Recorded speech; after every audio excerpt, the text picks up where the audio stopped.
नमस्कार दोस्तों, स्वागत है एक बार फिर से आपका। तो दोस्तों, आज हम पढ़ रहे हैं मुगलकालीन इतिहास, जो भारत के ओल कंपटीशन के अंदर भारत की हिस्ट्री लगती है उसके अंदर आता है दोस्तों। तो आज हम पढ़ रहे हैं अकबर, शहंशाह अकबर के बारे में। अकबर का पूरा परिचय पढ़ेंगे हम, अकबर के युद्ध, अकबर के जितने भी निर्माण करवाए सारी चीजें पढ़ेंगे। तो चलिए जान लेते हैं। जो अकबर का जन्म है दोस्तों, वो 15 अक्टूबर 1542 को हुआ है। और इनकी जो माता है वो हमीदा बानो है, इनके पिता है वो हुमायूं है।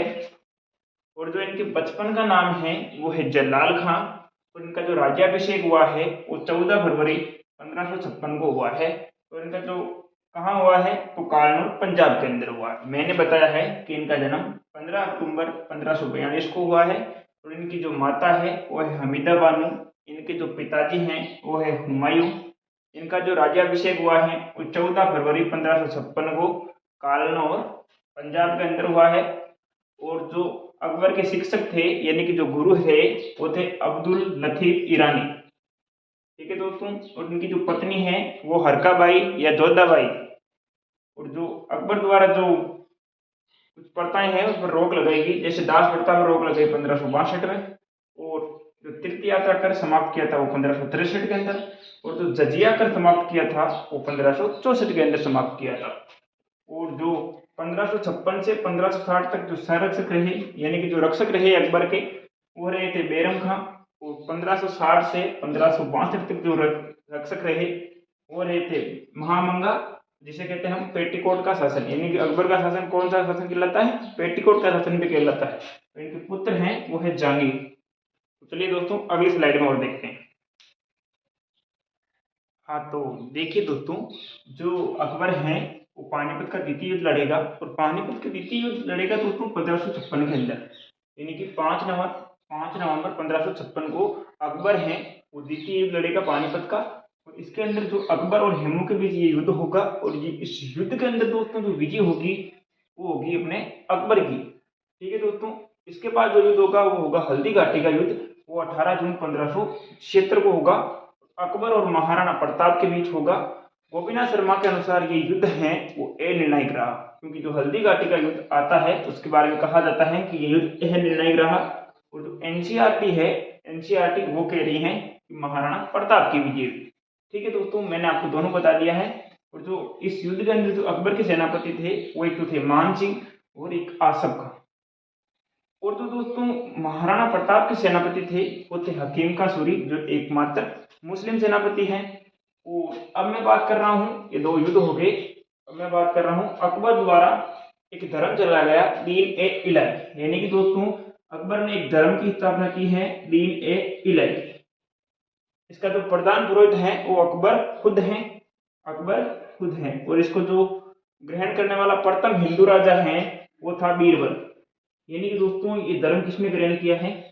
बीरबल ने ये धर्म ग्रहण किया है। तो मैंने बताया है आपको पानीपत का द्वितीय युद्ध, हल्दी घाटी का युद्ध और एक दीन इलाही धर्म के बारे में बताया। तो नेक्स्ट स्लाइड के अंदर देखिए, नेक्स्ट देखिए कि जो चित्तौड़गढ़ का युद्ध है वो 1567-68 में लड़ा गया।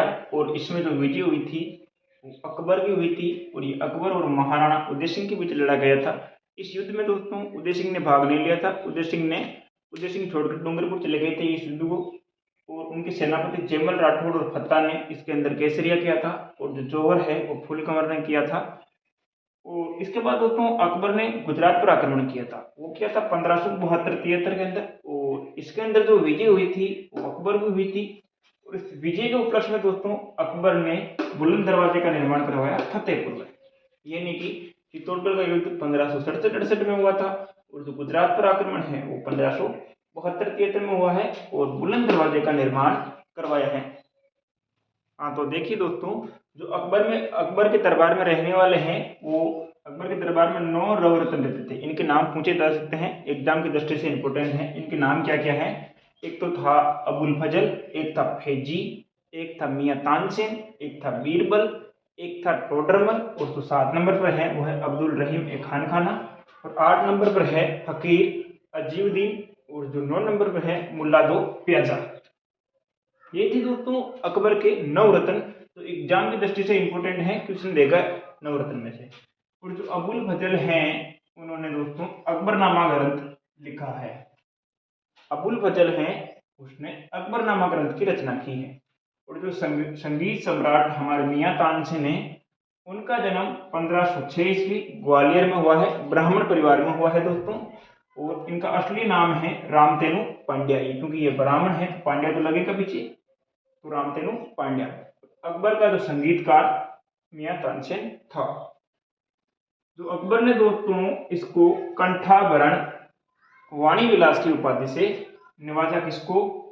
इसको मियाँ तानसेन को, यानी कि कंठाभरण वाणी विलास उपाधि किसने दी थी? अकबर ने दी थी। किसको दी थी? मियाँ तानसेन को दी थी। अकबर का जो कार्यकाल वो हिंदी साहित्य का स्वर्ण काल माना जाता है, यानी कि जो अकबर का जो कार्यकाल है वो हिंदी साहित्य का स्वर्ण काल माना जाता है। साथ ही मैं बात करता हूँ जो बीरबल है उसको कवि प्रिय की उपाधि दी थी। जो हमारे कवि बीरबल हैं उसे कवि प्रिय की उपाधि दी गई थी। और जो चार बाग बनाने की परंपरा है, चार बाग बनाने की परंपरा है वो अकबर के समय शुरू हुई थी। यानी कि ये चार बाग बनाने की परंपरा किसके समय शुरू हुई है? अकबर के समय शुरू हुई है, जो कि अपने पिताजी हुमायूं का मकबरा बनाएगा चार बाग शैली में, मैं बता रहा हूँ अभी जस्ट। हाँ तो देखिए दोस्तों, जो अकबर की जो स्थापत्य कला है मैं एक बार उसके बारे में बता रहा हूँ। जो अकबर के पिताजी थे हुमायूं, हुमायूं का मकबरा कहाँ बना है? दिल्ली के अंदर बना है। और दिल्ली के अंदर दोस्तों ये पहला मकबरा है तो चार बाग शैली के अंदर बना है। चार बाग शैली के अंदर अकबर ने अपने पिताजी का मकबरा बनाया है नई दिल्ली के अंदर। ठीक है दोस्तों। और जो बुलंद दरवाजा है उसका भी निर्माण करवाया।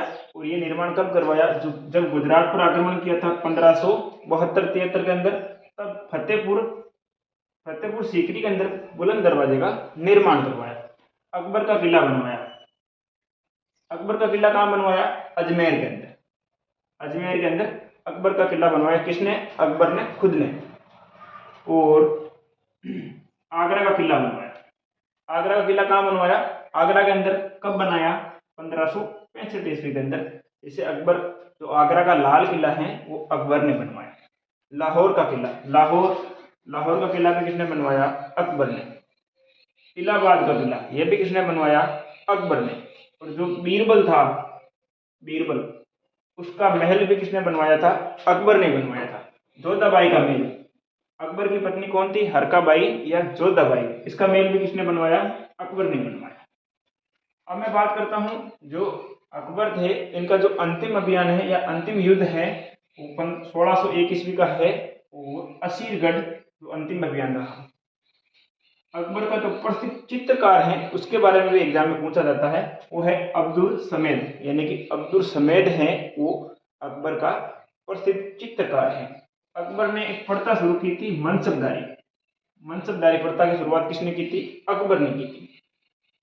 अकबर ने भगवान दास, जो जयपुर के महाराजा थे उस समय, अकबर ने जो भगवान दास थे उसको अमीर उल उमार की उपाधि दी। यानी कि अमीर उल उमार की उपाधि किसे दी थी? भगवान दास को दी थी। अब मैं बात कर रहा हूँ अकबर की मृत्यु कब हुई। तो दोस्तों अकबर की मृत्यु हुई थी 1605 ईस्वी को हुई थी, यानी कि 16 अक्टूबर 1605 ईस्वी को अकबर की मृत्यु हुई है। और जो अकबर का मकबरा है, यानी कि जो इनकी मृत्यु हुई और इनका जो मकबरा है वो है सिकंदराबाद के अंदर है। और ये सिकंदराबाद पड़ता है अपने आगरा के पास में, यानी कि जो अकबर की मृत्यु हो गई वो सिकंदराबाद में। तो दोस्तों ये थी अकबर, हमारे मुगल शहंशाह अकबर की संपूर्ण जानकारी। चाहे भारत का कोई सा भी कंपटीशन हो जिसमें भारत की हिस्ट्री लगती है उसके अंदर मुगल साम्राज्य लगता है, और उसका आज मैंने फर्स्ट पार्ट यानी कि अकबर है वो कंप्लीट किया है। कैसा लगा दोस्तों वीडियो? लाइक करना, सब्सक्राइब करना और शेयर करना ना भूले दोस्तों, और अगला वीडियो भी जल्दी आ जाएगा।